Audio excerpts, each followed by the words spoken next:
Welcome back, everybody. This is John Malanca with United Patients Group. Be informed and be well. Today's special guest, Dr. Jake Felice. We've worked together on a few other podcasts, and so welcome back, Jake. How are you doing? I'm great, John. It's wonderful to be here with you again. Love the brick house behind you. It's the power of technology that we're able to put whatever we want behind us. But my hair would be like this, and you'd see, you I'd disappear for a second. So glad to have you on. Let's talk about the endocannabinoid system, and I have this. I know a lot of people are hearing about it, and so let me just give a little intro about it. And so for our audience, did you know that there are 12 different systems in your body that each play an important role? Some you may be very familiar with, and others not so much. So you're probably familiar with the nervous system, the muscular system, the reproductive system, but have you ever heard of our endocannabinoid system? As mentioned, I have Jake Felice, Dr. Jake Felice, and we're going to talk about the endocannabinoid system. Jake's background, he's a naturopath, which I'm a big fan of. I've shared with many of you on the show before. That's who my doctors are, naturopaths, and Corinne and I, been with the naturopath doctor for the last 10 years, and so I love your mindset when it comes to medicine. But you're a cannabis educator, clinician whose vision is to advance the science and practical application of medical cannabis for medical and recreational markets around the world. Jake provides world-class hemp and cannabis education experiences by speaking authentically about hemp and cannabis. He is the founder of Cannabis Matrix Consulting and advises dietary supplement and cannabis companies regarding optimal product development. And so welcome back, Jake. How are you doing? It's just really wonderful to be here talking about one of my favorite things to talk about. I'm good, John. Thanks. Well, let's get on it. I mean, it's not discussed maybe now, but it had not been discussed in medical schools. And so a lot of the medical professionals I have on, I always ask is, was it discussed in medical school when you were there? And what's your answer to that one? To my greatest recollection, it was not. Granted, I was in medical school. I graduated in 2003 from Bastyr University. It may have been mentioned one or two times, but it is not certainly something that stuck with me, nor was it presented as something that is profound as we now know it to be, meaning it's the number one receptor system in our nervous system, in the human nervous system. And at any one given point in time, it is massively controlling a huge amount of biologic information across all of the systems that you just talked about. And I also like to throw in one more that's not in a lot of the recent textbooks, but if you Google that, that is the connective tissue system or interstitial system, which is now considered to be a new organ system largely responsible for inflammatory processes, immune processes that are happening in the body. We can talk about that as well. Good. So like you, I'm a big storyteller. And so, we've had some great conversations. You're a great storyteller to get the visual of it going from point A to point B and what it does. And you had I hope you can use that same analogy of when you're talking about how Wi-Fi systems work out. Sure. Well, I've got a virtual brick wall behind me, not a real one, but you can use that as a visual and think of the bricks as the cells. So I'll throw it right back at the audience. What's holding this virtual wall together? Is it the bricks? And I'll keep it simple. The answer is no. It's the mortar that is holding the bricks together. That's akin to the connective tissue. In our blood, plasma is considered connective tissue. And if the bricks are the cells, the mortar is the connective tissue, it forms this vast network that literally interconnects all of the cells in our body and provides a medium of communication between different cells. It's the vast majority of cell communication is happening in the interstitial space. For example, the synapse between our brain cells is connective tissue space. And it's where the vast majority of the immune and inflammatory processes occur. And what's really exciting about the endocannabinoid system is that we have an ability to influence this system that literally holds us together and keeps our biologic communication functioning optimally. So in a sense, we can do some inner engineering. This system responds very well to cannabis, responds very well to dietary factors such as healthy fats that are in salmon, cold water fish, omega-3, as you probably heard of, responds fantastically to acupuncture, chiropractic manipulation. There's even a study about women singing. When we sing, it makes us feel good, does it not? At least when nobody's listening and I'm singing, it makes me feel really good. So these things. Isn't that the truth? My brother's a musician, and I've had a girlfriend say, "You sound great, but you don't sound like your brother." I'm like, "Well, to me, I sound like I'm my brother." Anyway, go on. Yeah. So these things that typically make us feel good have a positive influence on this connective tissue and endocannabinoid system. And one of the most exciting things about it for me has been the study of the plants and how they can positively impact us. That means that it gives us an ability to help support the systems that are literally holding us together. It's a great point. And the endocannabinoid, it's a recent system that had been discovered. And of course, we've had it forever, but it's recently discovered.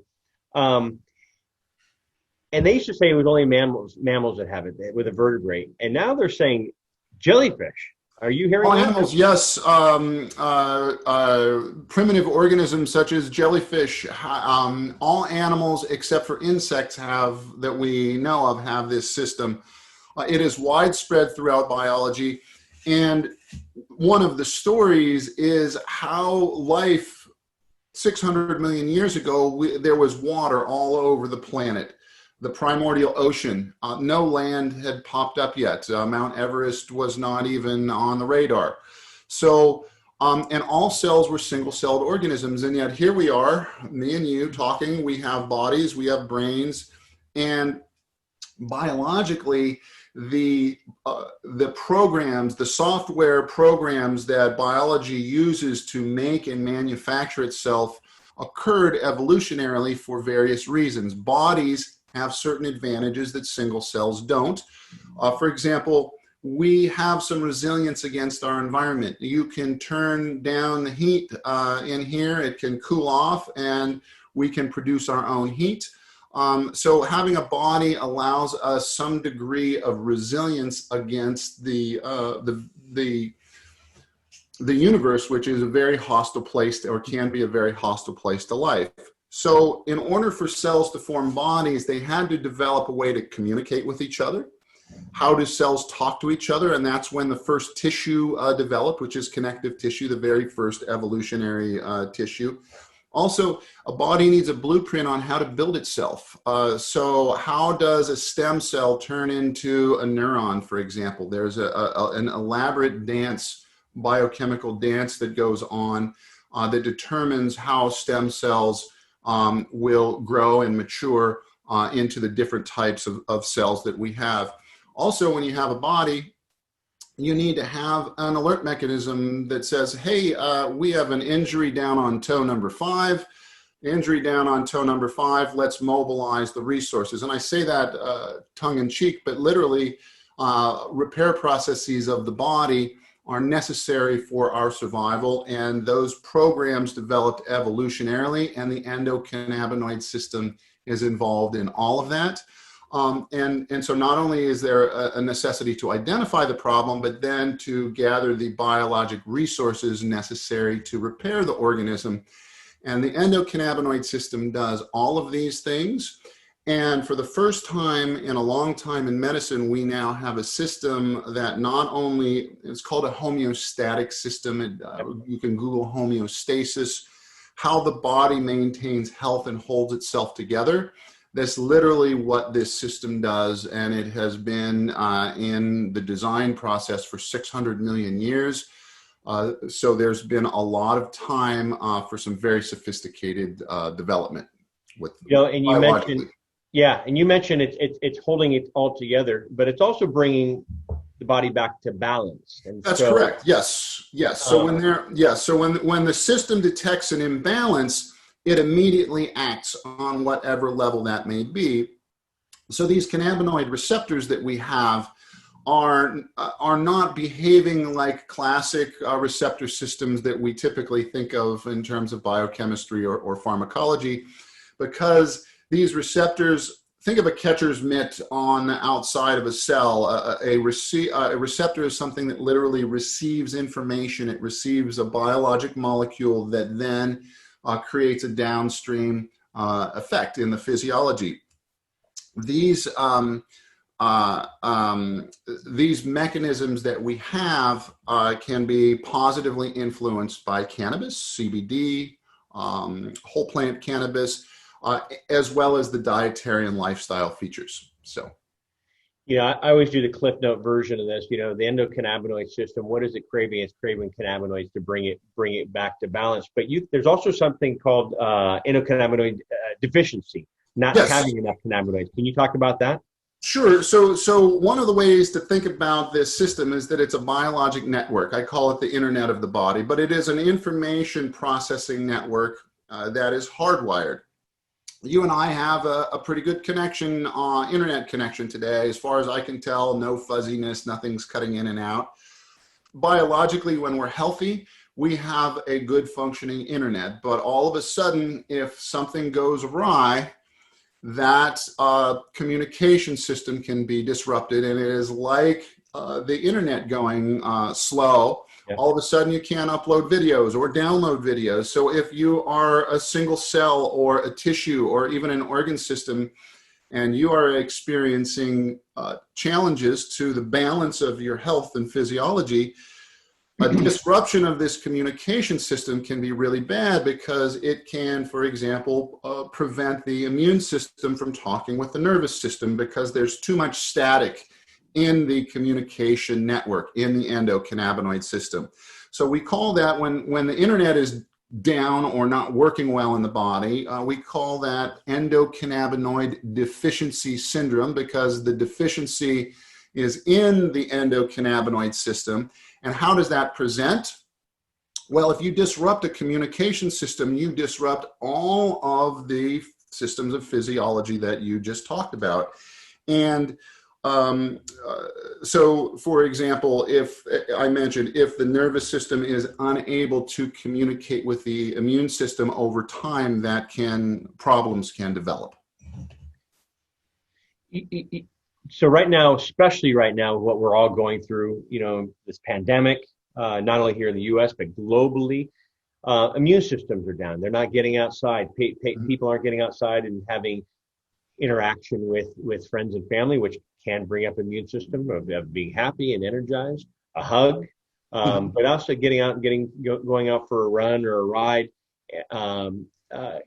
Sometimes the immune system is down. And so can you share how this endocannabinoid system helps our immune system bring it Sure. back? And everything's connected. Sure. I love your internet description as well. Excellent. Well, if we define stress as any biologic demand on the physiology for change, the body has to manage change, and to a degree we can call that stress.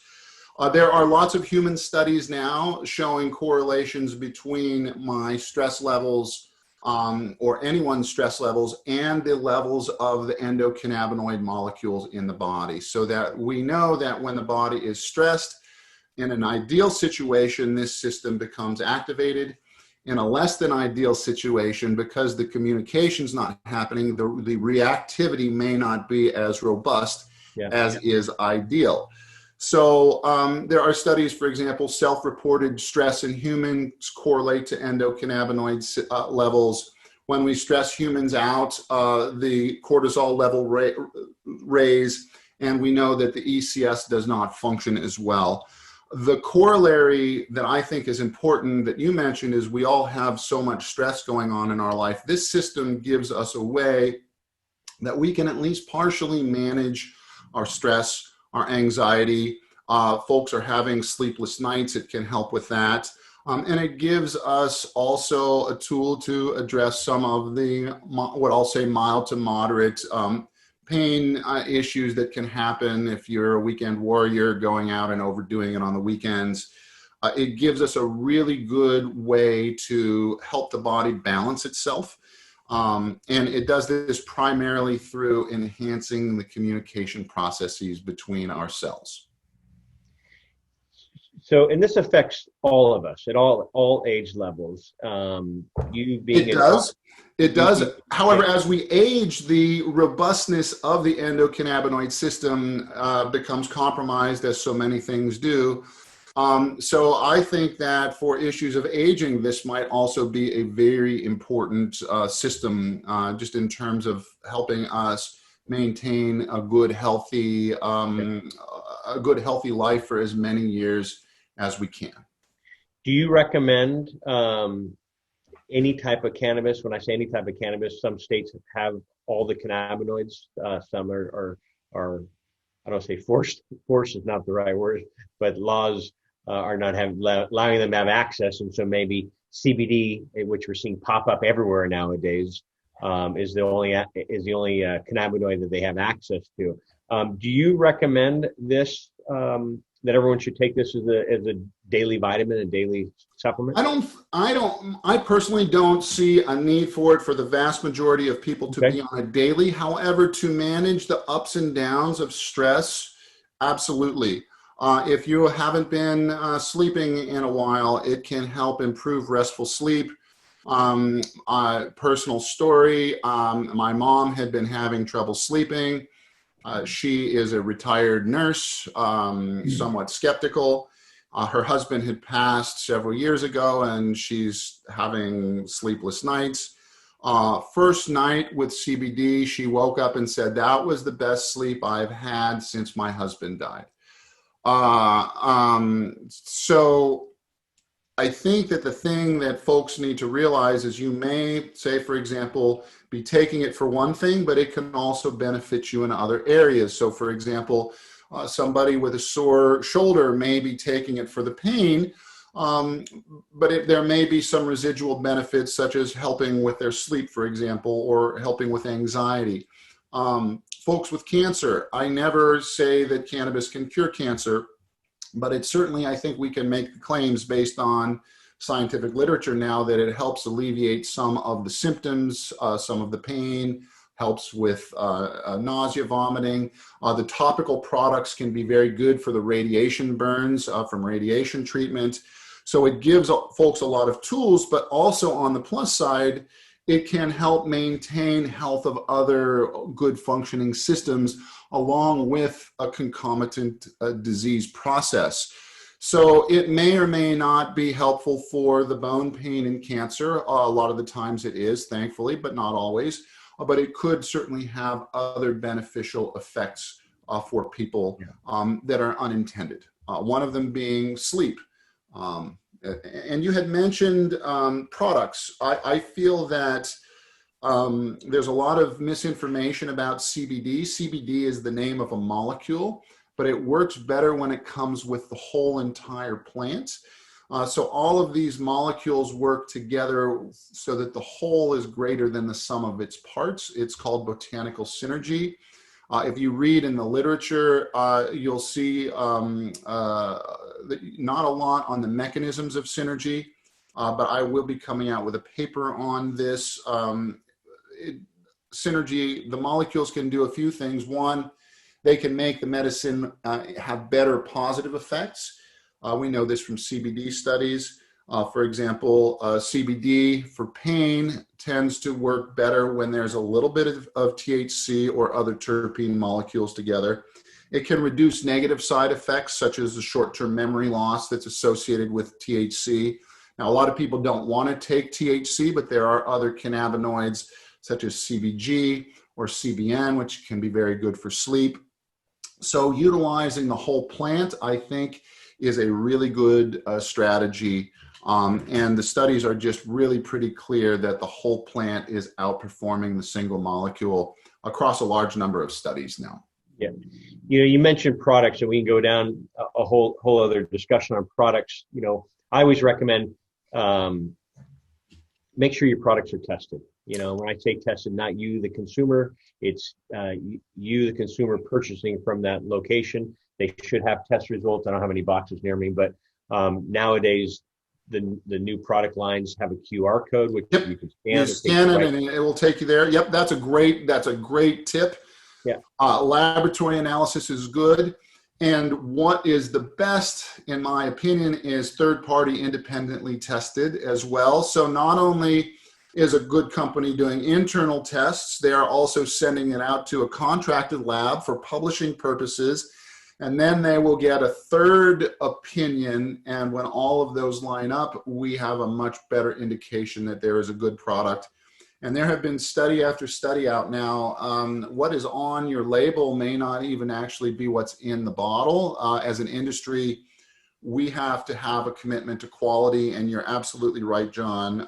Thorough and good testing, not just for THC and CBD levels, but for other cannabinoids and terpenes as well, plus third-party independent tests, so that nobody can say, oh, this lab has a financial interest in kind of popping or propping those numbers up. A third-party test is beneficial that way. When Corinne and I started United Patients Group back in 2011, we had a bunch of companies that said, let's advertise. And there was a very well-known company that made it to the Times top influential cannabis companies. And we received their product, and their product, the labeling, one said nutritional value 127%. And I asked them, I said, how do you get 127%? And they laughed. They said, well, no one will notice. And I said, well, we do, and our name, and people come to us and say, who do you recommend?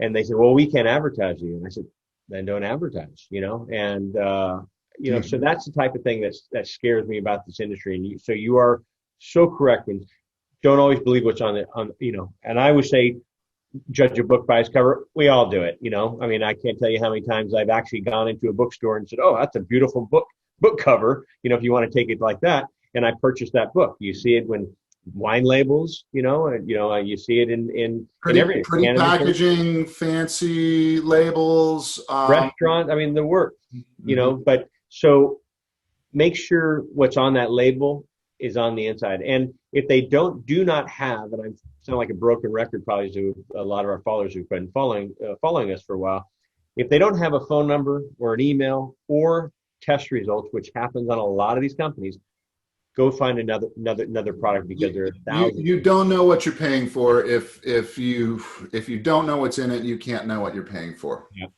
So. The product thing, I was actually, before I went into that side with the product, I was originally thinking about products for bringing the body back to homeostasis for the endocannabinoid system. Is there certain things that smoking inhalation versus tinctures versus topicals? I know you mentioned about your mom and sleep. I think it's wonderful when Corinne's folks live in a retirement community, and as people pass on, as you and I both experienced in life. But we've had the residents that have contacted, you know what? You allowed me to get out of my room or my apartment or my house to come back and see my friends again, because I've sleep. My depression has helped me because of my loved ones passed, and they would share these stories. And,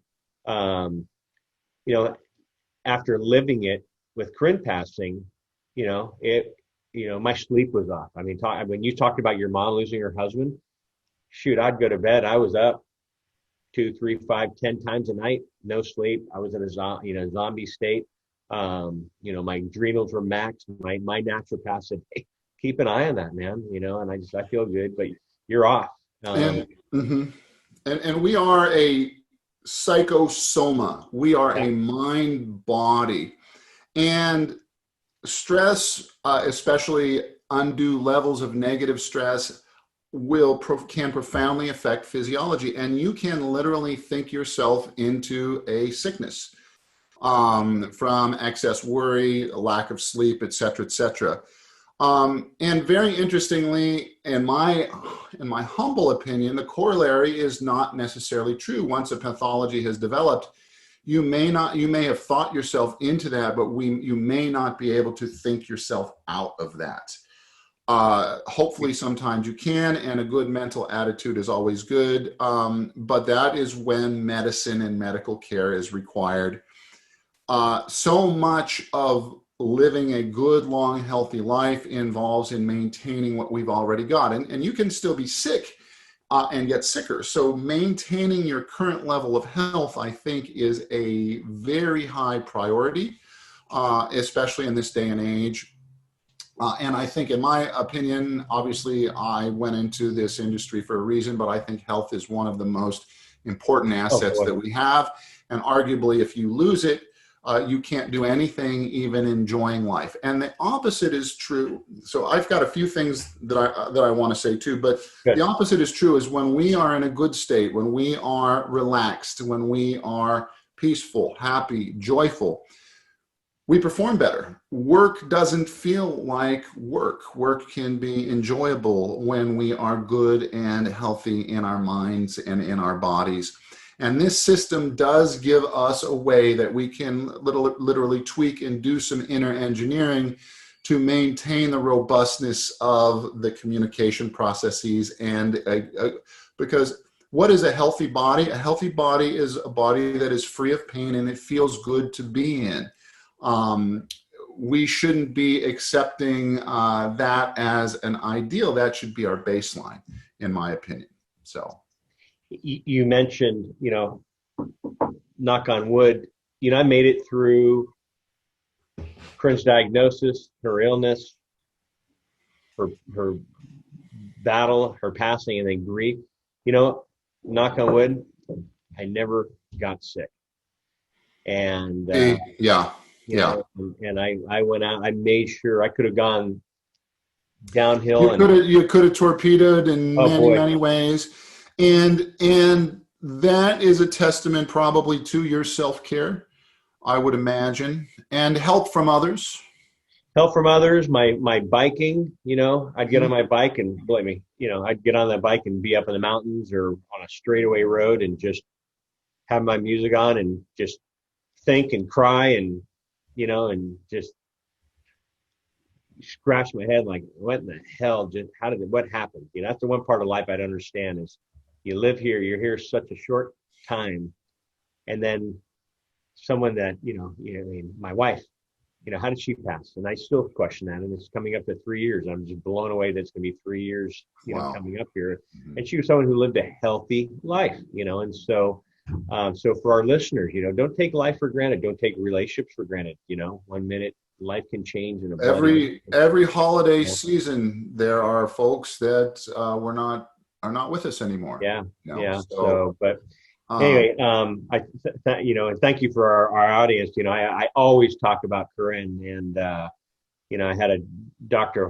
Hofarth on the show the other day, and he said, it's very obvious how much you loved your wife, and he goes, so thanks for sharing that story. So, and I've had a lot of our followers who have followed Corinne and I for years too, who've just said, I'm still blown away, or I lost my husband, I lost my spouse, and it's a tough one. So anyway, so I send blessings to all of anyone that's going through something as awful as this, but also send blessings to all the people who have wonderful relationships and enjoy it, because life can change in an instant. Let's talk about the endocannabinoid system again. Sorry about that.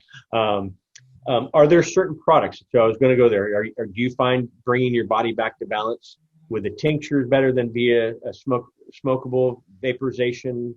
So good question. I think that, just real quickly, 3 pillars of natural health. Okay. You've got to feed the organism well, good, healthy diet. You need to properly exercise and move the physiology. So exercise, so diet and exercise. Of course, sleep. So you have to feed it, you have to repair it, and you have to move it.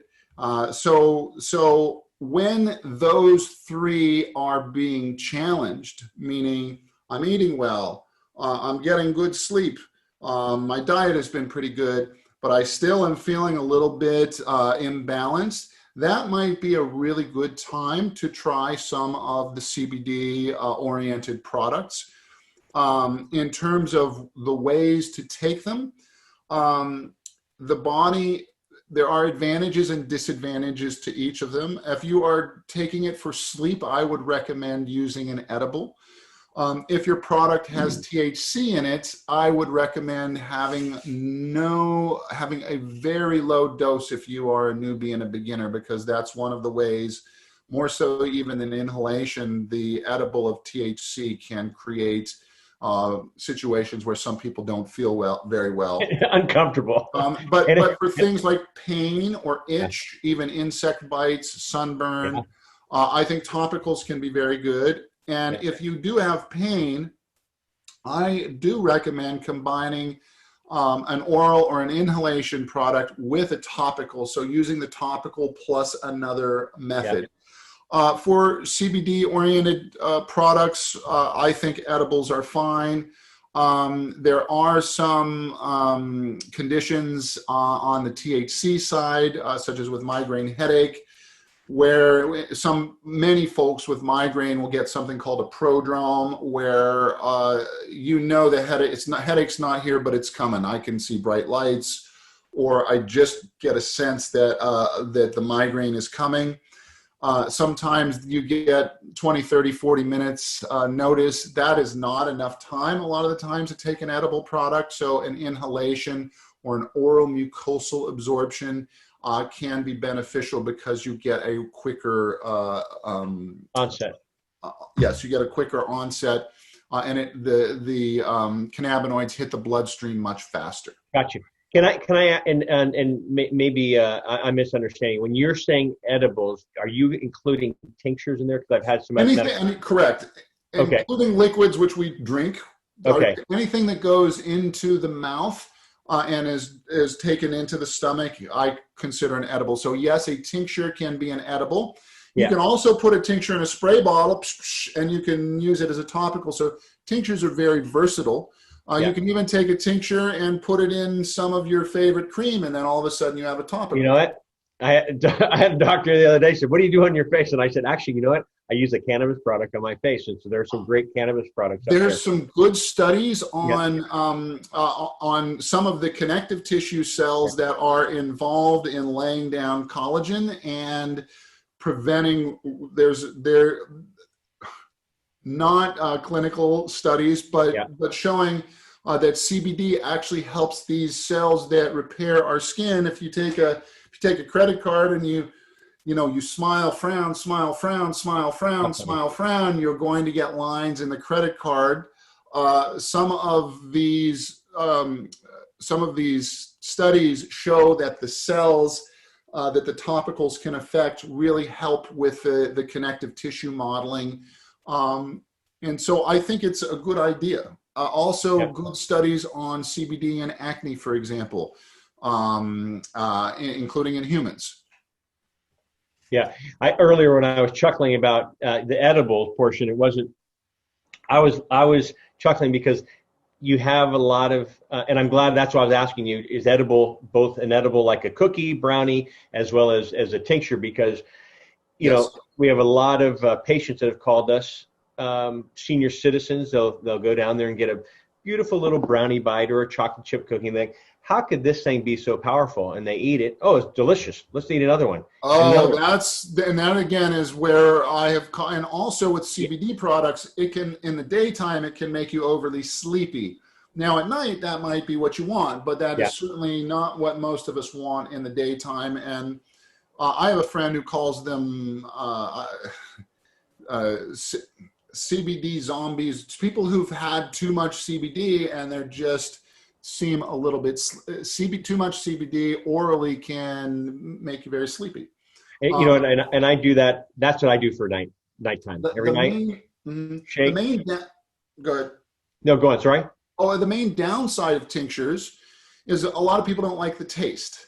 Now that can be worked with depending on the product. Some tinctures the liquid has alcohol in it.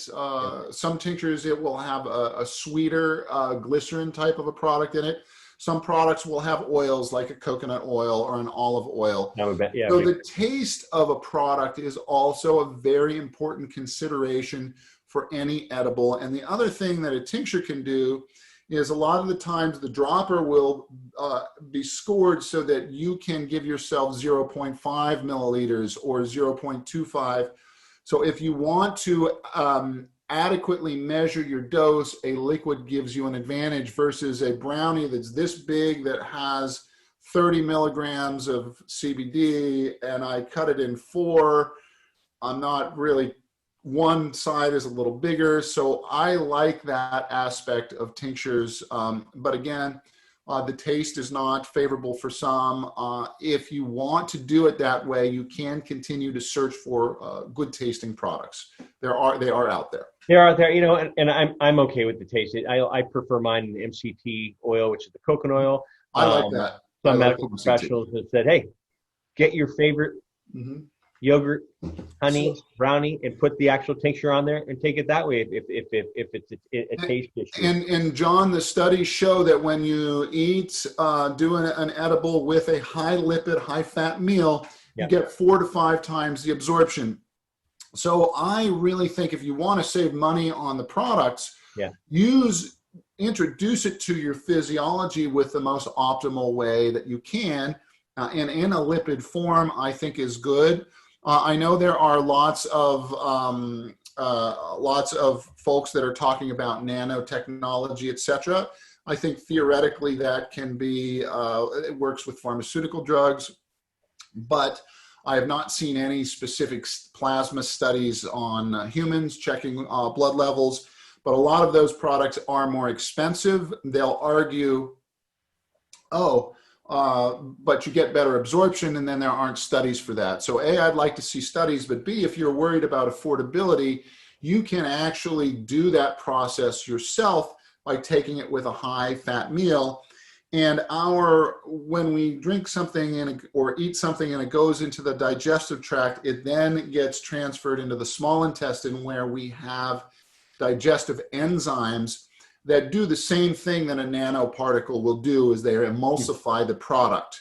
So we have natural emulsifiers, but I think that taking it consistently with a high lipid or a high fat meal is a good way to go.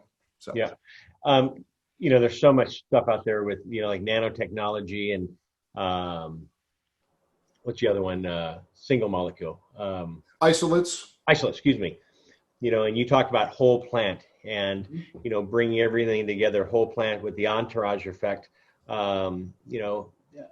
You need all those pieces. Do you feel the same way about that? Well, you do. There's no doubt about it. And CBD as an isolate is not as beneficial as CBD in a whole plant. Yeah. That doesn't mean there's no use for CBD isolates. I think they can be good additives, or even any cannabinoid isolates, like a CBG isolate can be a good additive, but you want to be adding it to a whole plant mixture with the cannabinoids and with the terpenes. One of the other areas of synergy is involved with absorption, and a lot of terpenes have been shown to enhance absorption in non-cannabis studies. Myrcene is one, Myrcene, and linalool, which comes from lavender, can, in non-cannabis studies, enhance absorption and delivery. But synergistically, we know for a fact that taking with an MCT oil, for example, medium chain triglyceride, like a coconut oil extract, can enhance absorption and save you money.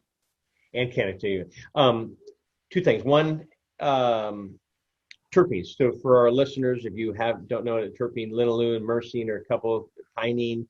These are like essential oils, but we're all familiar with what a terpene is. You know, when you stop and smell the roses, the scent that the rose puts off, and that's that's also healing. You know, we have essential oils nowadays where the calming, with, like you said, with the linalool. But you know, when I smell roses, it brings me back to my childhood with my grandmother and my mom. You know, and roses are wonderful for grief. The rose scent is very good emotionally for grief. We have animal studies on citrus terpenes, where you can take a bunch of rats in a cage, and you measure, you film them, and you can measure their movements. And when you add a little bit of lemon to the air, their activity levels increase. Terpenes have the ability to affect physiology at very, very low levels of concentration. So they can be phenomenal in terms of helping with health. Now, why is it that these random molecules do that? Well, you look at why does the plant make these terpenes, and it's usually to affect the physiology of an organism. Some plants will put the fragrances in the flowers to attract insects. Some will put fragrances that repel. Some of them are anti-herbivory compounds, so they make their leaves not taste very good, so insects don't want to eat them or herbivores don't want to eat them. Tobacco, for example, the reason tobacco uses nicotine is, I don't know about your experience, but my first experience in 7th grade, and my buddy had a cigar and he's like, let's go out back and have a cigar. And all of a sudden, what am I doing? I'm vomiting on the sidewalk. Why? Why? Because of the nicotine. The nicotine is put into the tobacco plant so that if a horse or a grazing animal comes by and grabs a taste of that, it's literally designed to make them not want to eat that again. And sure enough, even though both of my parents were bad models and smoked cigarettes, because of that experience, I wanted nothing to do with tobacco. So these plants are making molecules specifically to influence physiology. It's part of the defense mechanism of plants. They can't run away, so they have to use deterrents. And so they literally manufacture molecules that work on the physiology of other organisms. It's funny. Yes, 7th grade, I was a baseball player, and I remember chewing tobacco, and I was the same thing. I turned white. My mouth filled up with saliva and then turned white, and then everything else came like, okay, like the horse, I won't be doing that again. Right. And again, and now in our nervous system, we have an entire receptor system that is known as the nicotinic receptors based on nicotine. How do we know we had them? Well, a scientist said, let's study this molecule and see what it does in the body. And the nicotinic receptors came up. The ECS is the same way.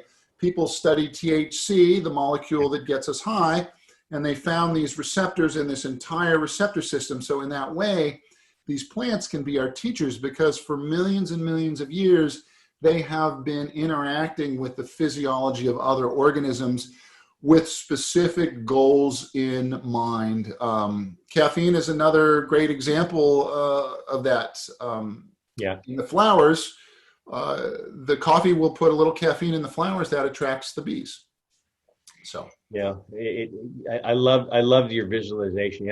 Like the horses, I'm a quick learner in some things and not quick on the others. The other ones, you're like, don't do that, and what do? You keep on human nature, go back. So endocannabinoid system and cannabinoids. Can you balance your endocannabinoid system with just one cannabinoid, say with THC or just with CBD, or do you need the combination? My feeling is on the THC side, there is a single molecule patented pharmaceutical medication called Marinol. Yeah. Patients tend to really dislike it. Even the high, if you talk about a marijuana high, folks will say, oh, the music was groovy, et cetera, et cetera. This single molecule literally, I've never tried it, but patients will describe it as putting them into an altered world of extreme boredom. It's not interesting, but all of a sudden you add these other components to it and it changes the entire flavor. I think you could maybe make an argument on the CBD side that might be helpful for overall balancing across a lot of boards, but really what helps the balance is a balanced product. And part of that is bouquet, the scent of the product. So it's hard in many markets, but I always recommend the ability to smell or taste your products. Yeah, there's some studies showing that they're finding higher success with patients that have a certain ailment, and they say they'll have all the products that are there. Oh, this one smells great. Then go with that one. Go with that one. The nose knows. I think that especially for mood-oriented and especially folks who are on the recreational side with flower, smell your flower, and these fragrances can give us an amazing amount of information. Look at wine tasters, sommeliers. They can taste the wine and not only tell you that this is a Pinot, but that it's from 2006, and they can also tell you where. So they can tell you what kind of wine it is, what year, and what soil it was grown in. Exactly. Literally pick the location that it was grown in, all based on these chemicals. And the French have a saying: in order to make great wine, the grapes must suffer. Hot days, cold nights, and they put out the flavonoids and terpenes and other molecules that contribute to the overall flavor and bouquet of the wine. Same is true with cannabis. Yeah. It's my brother's in the wine business. He's down in Santa Barbara, so he's been doing that for 20-something years. And I always use the analogy because,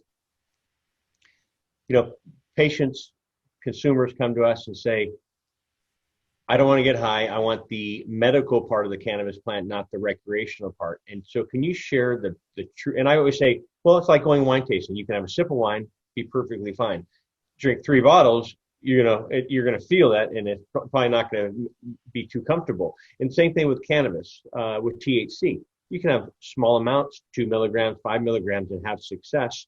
You go up 100 milligrams, I think it's just way too much for the body. So can you share your thought process on the difference between when patients come to you and say, I don't want to get high, I want the medical portion of the cannabis and not the recreational?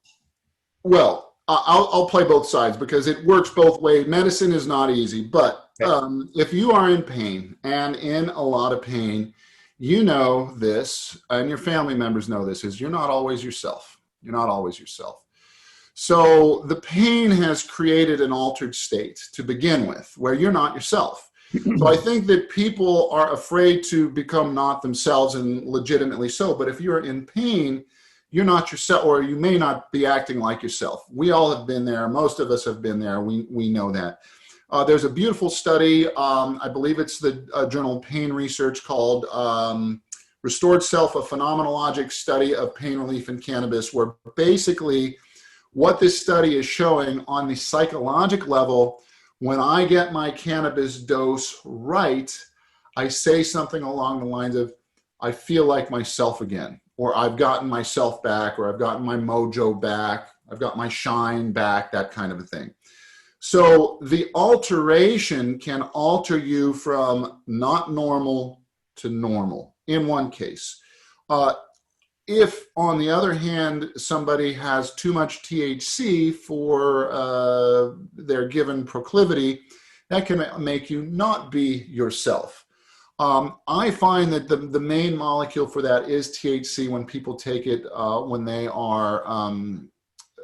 they take too much THC, it can be a bad experience for some folks.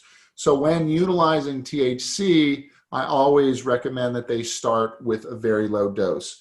But another is that called hyperemesis? Hyperemesis syndrome. That is hyperemesis. Emesis means vomiting. Hyper means high level. Something called cannabinoid hyperemesis syndrome. Yep. It's usually, and I've spoken with a lot of emergency department doctors about this, it's usually young men in their mid-20s and 30s that have been consuming an inordinately large, huge amount of THC in the form of vapes, concentrates, or concentrated edibles. And this syndrome makes you throw up all the time. And the keynote, if you're a clinician, the keynote, meaning the thing that that's it, is they'll report that, yeah, I'm nauseous all the time, but when I take a hot shower, I feel better. Or if I take a hot bath, I feel better. And then I get out of the shower and the vomiting happens again. That is a keynote of cannabinoid hyperemesis syndrome. And the treatment for it is to eliminate the cause of the disturbance, which is in this case the huge amounts of cannabis that are being consumed. And so a lot of the times I see this as maybe an issue of abuse as opposed to therapy gone wrong. Have you ever, I've seen this happen with patients before where they've consumed too much and they're given a CBD vaporizer. Mm-hmm. And, when you're having too much of something, you're like, really, you want me to take some more? That can be helpful. You can take the THC, but because remember that balancing is happening, right? So you can use CBD either prior to the THC ingestion or after the THC ingestion to do that. And I would also argue that if you are having a bad experience with cannabis, to take advantage of the terpene called beta-caryophyllene, which is in high amounts in lemon balm and other plants, but one particular plant that has a lot of it is black peppercorns. And I'll have patients take a black peppercorn, put it between their teeth and bite down, and it is a pretty quick regulator of that negative process. Also citrus-based terpenes, and so citrus-oriented smells and pine-oriented smells can assist. I had, and you can definitely have too much CBD, you can definitely have too much THC, even with a CBD product that is acting as a buffer. You can still have too much, but these are things that can mitigate or reduce the risk of that. So, and again, the main areas that I teach or educate either patients or my clients is how to handle side effects from THC is really, and the short answer is use less, use a lot less. We don't do this so much anymore, but medical cannabis has become much less about inhalation. And it used to, like 15 years ago, pretty much all you could purchase at the dispensaries was flour and maybe a few tinctures and a little butter. Now we have all of these other products, so we don't really have to worry. I just tell my patients, no need for you to smoke anything. That's not how it's done anymore. Yeah. You mentioned how much. So can you share how much or how little? I know everyone's different. So what would you share with our audience today? Bringing your body back or I guess feeding your endocannabinoid system, bringing it back to balance. I think the best way to feed your endocannabinoid system is with healthy lipids. So good fats in your diet are going to help your body make its own endocannabinoid molecules. But if you need more support, most folks tolerate CBD very well. So some folks will start at 10 milligrams, some folks will start at 15, anywhere from 10 to 25. I think you're safe across the board. Realize that the higher your dose gets doesn't necessarily mean that it will work better, and it could make you more sleepy. So anywhere from 10 to 25. On THC, if you are an absolute beginner, 2.5 milligrams is a good place to start, and never, as a newbie, never, ever, ever go over 10 milligrams your first time. Wait till the next day. The biggest mistake people make is I did an edible an hour and a half ago. I'm feeling a little bit of an effect. I want more, and then redosing it. The edible products will creep up on you, and you should not be redosing within at least a 2-hour window, or you can easily have too much. If you have too much of an edible and it makes you feel not comfortable, it's not going to make you sick, it's not going to make you die, it's not going to be toxic, but you may not have a very good time. Most people will feel like, oh, I can't think about certain things because the thought process is interrupted, and they don't like that. With an edible, you have to wait. With an inhaled product, you only have to wait 30 minutes unless it is a concentrate, in which case I say wait an hour and a half. But with an edible, if you have too much, it's literally could be until the next day where you are coming through. And I have had patients on extreme high doses have effects lasting 24 to 36 hours. Again, no harm from a toxicology point of view, but certainly not feeling good in your brain and in your mind from too much THC. And that's when I was chuckling earlier, because I've had that before, and it's an uncomfortable feeling, and you it's can't get back. There's no way back. And so when I share with people, black pepper, CBD can be helpful, pines, citruses, and I always tell patients, put one of your old favorite movies on that you've watched 15 or 20 times, so you don't have to follow the plot line exactly, and just do your best and then sleep it off. And that's one thing is for sure. Yeah. Is it will make you want to sleep at some point, and don't be afraid to just, and that's the other thing, is if you've done an edible and you find in the morning that alarm's going off and you're hitting that snooze a bunch of times, you may have had too much. We want to use the least amount possible to get that effective dose. For pain, rarely, but most of the time you don't need much more than 5 milligrams of THC, and a lot of the times 2.5 is plenty, along with some of the CBD and other whole plant-based products. And again, 10-ish on the CBD, up to 25. So those are good guidelines. And as you mentioned earlier, it helps keep the costs down. More is not always better, and it's not covered by insurance as well. And I want to do just as a disclaimer to protect you as well as me. This is not to replace a one-on-one with your medical professional. If you'd like to have a medical professional consult, do you do those, Dr. Felice? I will do cannabis coaching. I do not do authorization forms anymore. I've done hundreds of them. I'm no longer doing those. Gotcha. So, but honestly, I feel that until it is an FDA-approved medication, it can put clinicians at risk. So whoever the doctors are that are writing, their special people, because they are putting their necks out for you guys a little bit. Yeah. So I think that that's a good thing. Good. So I just wanted to share that. So the informational purpose is only here too. Question always comes up, not only about how much do I take, but when will I feel this? When do I feel my body get back to balance? And is that I know it's not a one size fits all. What works for me might be quicker than what might work for you. Well, can you talk about that? I think in terms of, sleep, a lot of the times we have a sleep debt. So just because we have 1 or 2 nights of good sleep, that doesn't necessarily mean that you are caught up in your sleep. So for sleep, I think it can take a long time to catch up.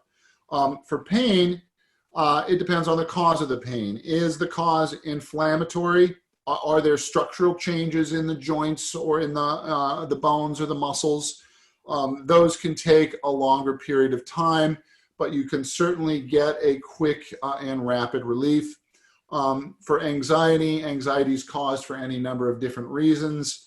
If you're not addressing the underlying issue, it's going to come back, but it can help for a certain period of time.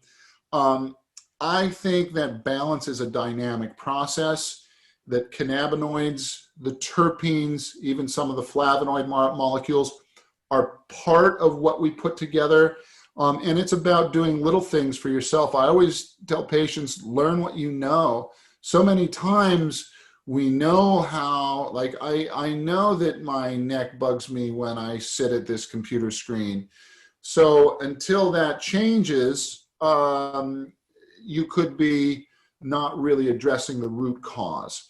So the short answer is it can assist balance very rapidly, but true balance is always dynamic, and it is between our inner world and our outer world. The outer world is constantly changing, and the inner world is constantly changing. So this is why I think the plant is a great teacher, not in terms of some anthropomorphic, like happy birthday to Mary Jane, any kind of a thing, but that it can teach me, how is my body doing today?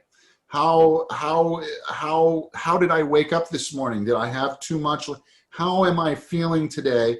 And we really should be checking in with ourselves on at least a few times a day. How am I doing? Have I had enough food? Am I hydrating well? And so the plant can really teach us about what we can do to maintain that that sense of balance. It's not a magic pill that's going to make everything better, but it is a kind of a synergistic thing that can hit a lot of points at one time. And for many folks, you'll notice it quickly. It's not going to take weeks and weeks for you to figure out if this is effective for you. So, when you say true balance, I'm also the first to say cannabis is not, the golden pill, the golden ticket. And I think it, you talked about the 3 pillars. I like adding 5 pillars and, getting outside with nature, picking up another hobby, for a lot of the elderly with brain issues. Do crossword puzzles. There's I think there is a nunnery up in the hills in Europe somewhere, and they have like a zero population of dementia and Parkinson's because these old Catholic nuns are constantly doing all their crossword puzzles. So puzzles, all kinds of intellectual games. Picking up a musical instrument. Playing a musical instrument is phenomenal for the nervous system. So much of the nervous system is involved. And when you play music, you're not only are producing sound, but if you're playing with others, you're listening as well. And again, music, we know that singing affects the endocannabinoid system. But the thing that I would like to say, just to answer your question again, is that the cannabis can teach us about the dynamic nature of this homeostatic balancing system. And it can give us some tools to monitor ourselves and help us deal with a very difficult changing outer world that happens to all of us from time to time. Everybody has good days, everybody has bad days. And noticing what makes my days good and what makes my days not so good. And it could be like a domino effect. You're talking about sleep and anxiety, depression. And when we're losing out on sleep, we've all experienced it. You're sluggish the next day. You drink coffee just to wake up, or you eat, a donut or something like that. Then your gut's off, your body's off, you're not sleeping. And it's a domino effect of your anxiety coming up, your depression coming, so sometimes you can just nail one. One of our most important aspects of of the external environment, the environment that is outside of the body, many of us think of as inside the body, and I mean the gut flora, the healthy gut flora. And biologically speaking, from the mouth through the anus, we are a giant donut. So our food literally, technically, is we're a donut, big, long tube. The food is outside of us, technically. So these gut flora, which we know have dramatic effects on the gut-brain axis, immune activity, inflammation. I'm sorry about that. Is that my mom? we'll let that go. The gut bacteria are also positively influenced by cannabinoids. So it really does give us a tool to manage. It's a tool to manage these multiple features because being human is complex. It's a complex thing. It is. And let's go right into receptors, CB1, CB2 receptors. And how did this work with the CB1 receptor, CB2 receptor of the brain as well as the body? Well, that's a deep topic. One of the most important ways that the CB1 and CB2 works for pain and seizures is something called retrograde inhibition. I won't go into the elaborate details of it, but usually when I teach an audience, I ask the audience the question, what makes a car work well? And some people will say, oh, the tires, and what makes a car work. Some people will say, oh, the steering wheel, the engine, what makes and hardly anyone ever says brakes. Hardly anyone ever mentions that brakes are necessary. Well, our nervous system, there's a famous physiologic saying that 70% of our nervous system exists to slow the other 30% down. The only thing that we know of that will slow down neurotransmission in the opposite way that it goes is the endocannabinoid system. So it is in many ways the brakes of our nervous system. So if you have a seizure disorder, that is a hyperactive event. The brakes can be put on, it can slow them down. Pain signals are unidirectional, they go one way. So retrograde transmission will go the opposite way and can help turn down the pain signal. So that's one very profound way, and it is the only neurotransmitter system in all of science that goes the opposite way. So it is it enables the network to have a much more robust response. We also have hyperactivity in our culture. Anxiety is a type of a hyperactivity where I can't slow my thoughts down. I can't slow my thinking down. I'm sitting in bed. I can't stop these racing thoughts. It can help alleviate the hyperactivity of the nervous system. Now that's going to have a downside for some folks. If you overdo it or you use too much of it, you can slow things down too much. We all have seen that in popular culture. Yep. So I was thinking making your car work better is gasoline. That's a good one. That's a good one. Bringing in positive, the right stuff in your body. And good fuel, good fuel molecules. Yeah. Good molecules. When you're building a house for yourself, you want to use the most highest quality ingredients you can because they're going to last longer. Even the mortar behind you. Even the mortar. Not all biologic molecules are created the same, and the fats that we take in are very important. So if we have a cold water fish versus a corn-fed, I won't say the name of it, fast food burger. That fast food burger is going to have a lot more arachidonic acid, which is a pro-inflammatory lipid. The omega-3s in the fish are an anti-inflammatory. So they'll feed both the fast food burger and the Pacific wild salmon are going to feed into the same physiologic pathway that helps us reduce inflammation, but one of those molecules is going to be better, the fish, the healthy one. The other one, it can actually be pro-inflammatory. So the standard American diet, we get a lot of pro-inflammatory ingredients in it. And excess sugar can also create conditions where there's free radical damage and create scenarios that are less than ideal for us. It's funny you say that. Last weekend I had 2 back-to-back birthday parties, and I had 2 back-to-back delicious cakes too. But I felt it the next morning. I felt it in my joints. I felt, pain. I'm like, God, I never have pain. This is what I mean about that awareness, paying attention to how things, and some things aren't crystal clear, but some of them are. Keeping a journal can be very helpful for that. I know I'm the same way. I love my sweet treats. Yeah. I notice personally with those, and especially with wheat-oriented snacks, because at my age, I'm still above averagely active. And boy, what used to be a gentle activity on the weekend can now be pain-inducing. So as we get those aches and pains, we can use those as feedback for how we're doing in general. Yeah. Well, good. Well, Jake, I appreciate your knowledge. First off, a great educator too, on getting the message out and for me to understand and me to follow, but I'm certain our followers also feel that way. Can you talk about your company, Cannabis Matrix Consulting, and what you do? Yes, you can go to cannabismatrix.com or Google me at drjakefelice.com. I help individuals make good cannabis decisions through education.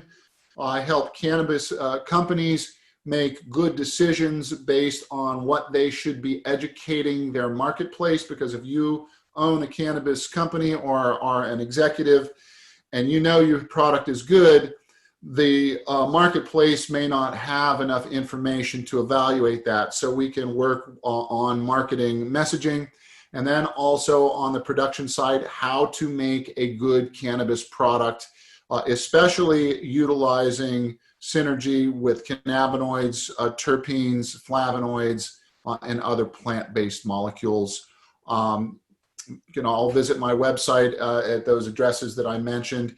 And really, for me, I think that what I am about is teaching folks that this plant world, this world of plants and botanicals, has something to offer us as modern humans that is not only scientifically valid and health promoting, but also can be deeply personally rewarding to develop these types of abilities to care for ourselves and connect us with the planet. Yeah, well said. I think educating yourself, as you mentioned, seeing if cannabis is right for you. It's not for everybody, but we've seen a lot of studies. There are a lot of studies coming out. It's been used as a plant, as a medicine for thousands and thousands of years. And you're not going to find a less toxic medication than cannabis. So just in terms of the toxicity, the downside of cannabis biologically compared to other especially pharmaceutical oriented products is very, very good. Before our call today, I was on the phone with a patient from Texas, and we've worked with her over the years, and her breast cancer came back. Mm-hmm. And so she lives in Texas, so she can use a CBD product. So she wants help with nausea and pain and mm-hmm. stuff like that. So she asked her doctors about that, and they said, "No, you live here in Texas." And I said, you should ask them to write you, not my first choice, but ask you to write you a prescription for Marinol for nausea and pain. And she goes, I did, but they told me it doesn't work. And I said, then have them, then tell them right to our government, say, hey, this doesn't work. We need to try cannabis. But I think when a patient's going through something like this, let them try it, because her second option was fentanyl patch, morphine, and high doses of oxy. I think, which just will, yes, it may help, but it's going to wreck the gut. And so you're talking about, you cannot find a more natural. And also the cannabis will help the morphine work better.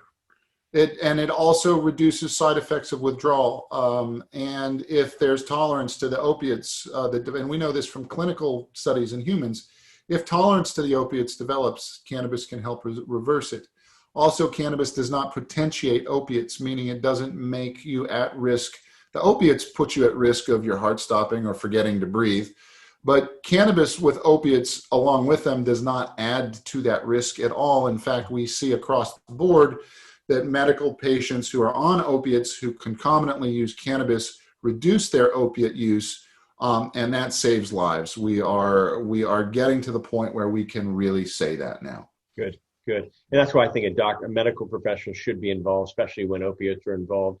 Their drug-to-drug interaction. Absolutely. We don't have good options for long-term pain. The opiate class, we all know about. The NSAIDs, ibuprofen, Aleve, also have huge problems that are not as popularly talked about. Corticosteroids have huge problems that all clinicians worth their salt are aware of. But the long-term options for pain on the medical side are bleak. And yet so many of us have chronic debilitating pain issues. Oh boy. Or even just weekend warrior stuff where it's just overdoing it and feeling sore and stiff the next day. It's tough because pain is such a major topic here globally, but here in the US, I work with a lot of pain organizations that are treated like criminals because they take, they'll get a pharmaceutical thing of 30 pills, and they need one day, they may need 2. And when they go in to refill it, now they're on the list saying, oh, you're abusing it. No, I'm in pain. And so a new person, and this is I believe a 2016 study, who is put on opiates for 1 week has something like a 30% chance that a year later they're still going to be using them. So when you put patients on opiates, They stay on opiates. It's a good business model. It's not a good medical model for long term, but we have an ethical obligation to treat pain. We do the best we can. Yeah. The problem is abuse is a medical issue. It is not necessarily a moral failing. And it is just a certain percentage of people get caught up on this. And cannabis is not a major pain reliever. It's more of a mild pain reliever, but it works so well with the opiates. It works well with the NSAIDs. Decreased gastric irritation from NSAIDs from inhaled cannabis, not even a topical product. So maybe these are things we could talk about in a future visit, John. Yeah, please. Lots of good reasons to use cannabis for various reasons. So we'll end on that. Dr. Jake Felice, I thank you very much for the education about the endocannabinoid system. We all have an endocannabinoid system, so bring your body back to homeostasis. If you don't know what it is, do some research. Ask your doctor. If your doctor's not familiar about the endocannabinoid system, this might be a great conversation that you can take some little tidbits and bring it back to him or her and say, "Here, did you know about this system that's in our body?" And if they don't, direct them to us here at United Patient Group. Direct them to Dr. Jake Felice. Because again, it's just like the ripple effect, throwing the pebble in the pond and the ripples go out of education. And I'm a big fan of getting this information out. It's not for everybody. I totally understand that. It doesn't work for everybody. But I've seen it work and I've seen it not work too. But anyway, Jake Felice, I thank you so much. As always a pleasure working with you. Thank you, everybody. And again, this is John Malanca with the United Patients Group. Be informed and be well, and we'll see you soon as well. Bye-bye. Hi, John Malanca here with the United Patients Group. I hope you've enjoyed our videos. Please click like as well as subscribe to our channel here on YouTube. Also, follow us on Twitter at UPatients Group and on Facebook at United Patients Group, as well as for our podcast. Please click the link in the description below. We'll see you there. Bye-bye.